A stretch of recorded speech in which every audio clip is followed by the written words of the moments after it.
প্ৰখ্যাত কণ্ঠশিল্পী সুমন কল্যাণপুৰৰ ৰাষ্ট্ৰীয় মৰ্যাদাৰে শেষকৃত্য সম্পন্ন।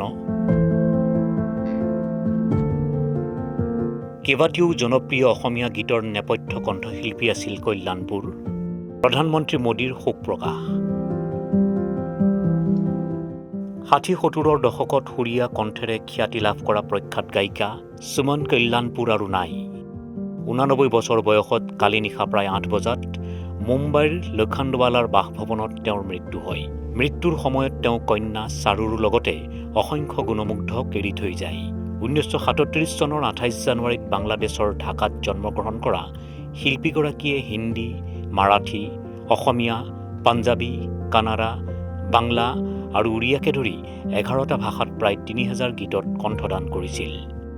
সুমন কল্যাণপুৰে যিকেইটি অসমীয়া গীতত কণ্ঠদান কৰিছিল সেয়া আজিও জনপ্ৰিয়।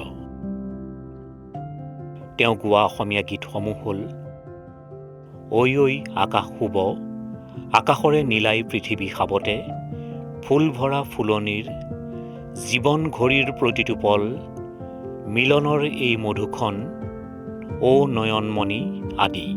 প্ৰবীণ শিল্পীগৰাকীয়ে ভক্তিমূলক গীত, গজল আৰু ঠুমৰিও গাইছিল।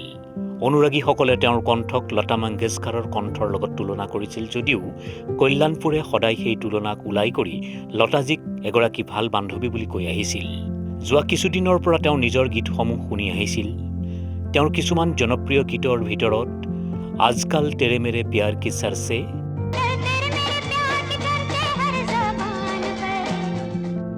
না না কৰতে প্যাৰ তুমি সে আৰু তুমনে পুকাৰা আৰু হাম চলে আয়ে আদি অন্যতম।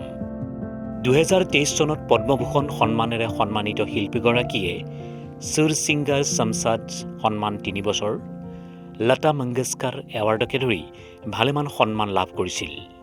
প্ৰধানমন্ত্ৰী নৰেন্দ্ৰ মোদীয়েও হিন্দী ছবিজগতৰ প্ৰসিদ্ধ কণ্ঠশিল্পীগৰাকীৰ মৃত্যুত গভীৰ শোক প্ৰকাশ কৰিছে।